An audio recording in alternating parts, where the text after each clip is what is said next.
Good morning, Bishop Lynch. Today is May 30th, 2014. I'm Rico Castro. I'm Dylan Greer. Aldo Torres. And Wilson Nickel. And you're watching this week's edition of Across Campus.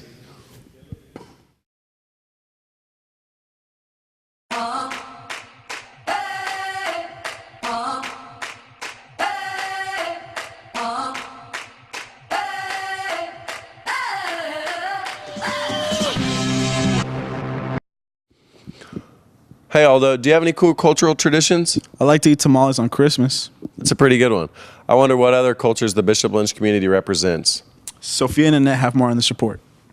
From Ethiopia to the Dominican Republic, BL students continue to bring a variety of culture and tradition. But how far across the map do our students really come from? Let's find out. Me llamo Diego Murillo y soy de Quito, Ecuador. 私の名前は栗原花で日本から来ました。 Hola, mi nombre es María Rodríguez. Yo soy dominicana. ¡Huepa! Musta, panalang ko Miggy Fajardo, and Pinoy ako. Salam, man Nazli Hastam, man Iranian Hastam. Je m'appelle Thierry Tinchon et je suis français. Elena Nicoleta y me Potinelada. Yo soy Matías Rey y yo soy de Argentina. Me llamo Marisa y yo soy mexicana. Semen Jonathan na kay Ethiopiana. Привет, меня зовут Ina, en Brasil. Soy Andrea Usuga y soy de Colombia. Can you please describe your heritage for me? Yes, I actually used to live in Argentina, and I eat steak almost like 4 times a week, actually, and that's always like barbecues and those kind of things. We're also really known to be the white people of South America, and like the Italians too. Our accent is very Italian, and we're also known to be the very good-looking people of South America. Hint, hint. My culture is, I think, really unique compared to a lot of the other cultures. It's not well known and there's a lot of stereotypes about it. A lot of the things that are important come from family traditions, and we hold a lot of respect for those who are older than us. Well, as Filipinos, you know, we really like to cook, so we have really good food, and we eat rice all the time. We also love music. A lot of Filipinos love music, and I really don't know a Filipino who's not in the arts, like who doesn't know how to dance or doesn't know how to sing or play an instrument. So I'm really proud of that. People in Texas don't really know much about the Dominican Republic. We're located in the Caribbean. We're very different from the Mexican culture. Our typical meal consists mostly of rice. Sometimes people say that we eat more rice than Asian people. How do you incorporate your heritage in your everyday life? I incorporate it mainly with food because that's a really big part of our culture, and speak the language with my parents a lot, so that's how I incorporate it a lot. In Colombia, like the whole family will always like come to eat together like every Sunday. They throw really big parties, and like weddings and stuff will go on for like 2 days. So they're like really big on that. Go to powwows a lot, which are Native American gatherings where they dance and have traditional Native American food, and they sell jewelry. I wear a lot of Native American jewelry too. My parents speak to me in Japanese most of the time, and I can usually speak back. I'm losing my Japanese since I've lived here for a while now, but I usually do is I reply in both Japanese and English, and we eat a lot of good Japanese food since my mom and dad cook really well. Well, my grandparents, like on my mom's side, both live here, and so I like see them a lot. So when I see them, they don't really speak really good English. So I always have to speak Farsi with them. Mother, when I was little, she took me to Greece all the time so I could see my family, learn the traditions, and experience the culture. So I want to do that for my children because it's an important part of the life. Well, it gives me a sense of pride and identity. It's where I came from. I fully embrace it. It's important because like you need to always know where you're from and see what it's like in the different countries, and just to know like your heart will always be in the other country, always, no matter what. Remember BL where you come from And where you are going. This has been Sophia Vieira and Annette Wabike reporting for Across Campus. Wow, I never realized how diverse Bishop Lynch was. Seriously, thanks Sophia and Annette for that report. You know, Will, there's been a big success this year in mock trial. Yeah, I've always wanted to try it out. Danielle has more on this report. Many announcements are made here at the BL community about the achievements of mock trial, which often leads one to wonder, what are the dynamics of mock trial, what exactly is it, and how does it work? Well, I'm here to find out. From the beginning, just have always loved the problem, working it out with our lawyers, the presentation, the kids working hard. It's really like no other activity or class that you would take at Bishop Lynch. There's so much autonomy and self-starting qualities that you have to have, which are all just such important skills in life, that it's a good opportunity to grow that way. Mr. Post was my mentor, and I've always known of his passion for mock trial and how much time he puts into it, and he's a phenomenal teacher. Mock trial, it's really similar to debate. We basically do everything that real attorneys do. We get a case, we try it, we play both attorney and witness roles. It's kind of a merge of acting, debate, and just general public speaking. The three main mock trial positions are paralegal, attorney, and witness. A witness is the person who sort of acts out in his character. The characters in the trial, they're the people who are involved in the trial, like the person who's guilty, the person who's guilty's best friend, people like that. The paralegals are sort of the people who work in the background. They help out the lawyers, they help out with paperwork. And then the attorneys are the ones who argue for either side. They're the ones who run the whole show. So we have a lot of connections, and although it's the simplified rules of evidence that we use, they're still extremely complicated. And so the attorneys are absolutely vital, and they just give us so much of their time that I really like to thank them and appreciate them whenever I can, because they're expensive. When you get the case, there is no ruling to whether or not the defendant is guilty, but usually there's a lot of evidence to point towards that the defendant is guilty, but it doesn't actually say the defendant is guilty or not guilty. There's a problem that we have to face, and it's all about advocacy. Each side, there's no better side to be on. It's all about how you can argue your case and how you can represent whichever case you're in. The hardest part about mock trial is probably the preparation, because you have to be really prepared, because it seems like every time we go up against a team, there's always one team that's really prepared and it looks really good, so preparation.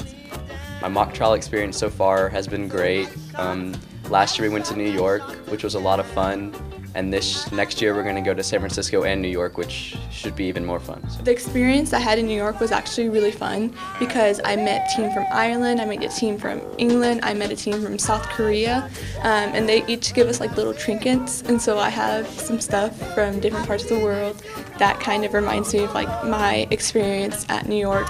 And mock trial really prepares you for public speaking, speaking in front of any sort of audience, job interviews, anything where you need to be eloquent and you need to be on your toes. It's probably my favorite thing that I've been involved with as far as BL goes, and I do a lot of different activities, but mock trial has just been a marriage of all of my favorite things. I love acting, I love debate, and mock trial has just kind of really turned out to be perfect for me.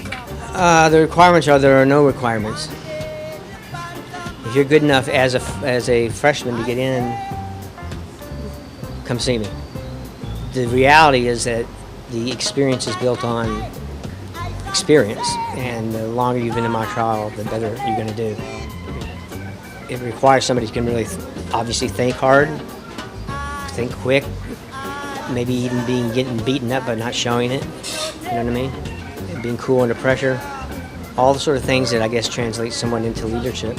Mock trial really is a great organization, especially if you want to work on your public speaking skills or prepare for a future in the legal system.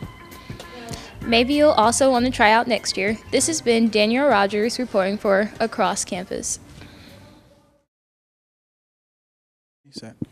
Wow, I didn't know mock trial worked that hard this year. Thanks, Danielle, for that amazing report. Hey, Aldo, what was your GPA throughout high school? It was like a 2.2. Dang, I wish we would have tried a little bit harder. I wonder what the valedictorians is. Yeah, who is the valedictorian? Me, Meg, and Yvette have more on this report. He once parallel parked a train. His 2 cents is worth $37 and change. It has never been his bad. He is the most interesting man in the world. Wait, this isn't the most interesting man in the world. This is the most interesting student of the week. Hi, I'm Courtney Cook. I'm the most interesting student of the week. With a GPA of 101.18, Courtney is the valedictorian of the class of 2014. She earned a 35 on her ACT, while managing to be the historian of NHS, secretary of NEHS, co-founder of the Red Cross Club. She is a member of the Pro-Life Club, Ambassadors, Rho Kappa, Mu Alpha Theta, the Science National Honor Society, and runs cross country. Courtney is really dedicated and hardworking, and whenever she sets her mind to something, she's motivated and always reaches her goals. She's very selfless and always puts others before her, and she's more happy helping others than doing something to benefit for herself.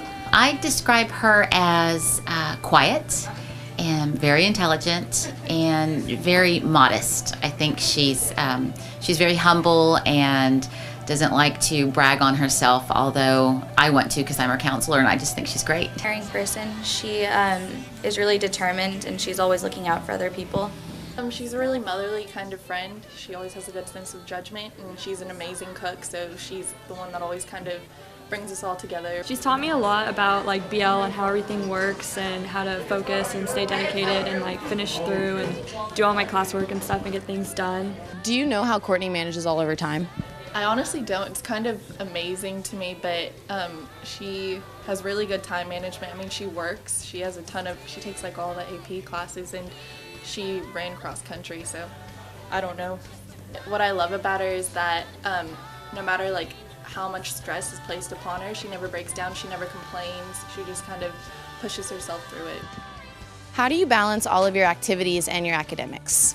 I really just had to kind of figure out time management, and that took a little while to kind of get a good feel of what's most important. And then after that, you just kind of have to figure out how to stay awake when you don't want to be awake. How did she react when she found out she was valedictorian?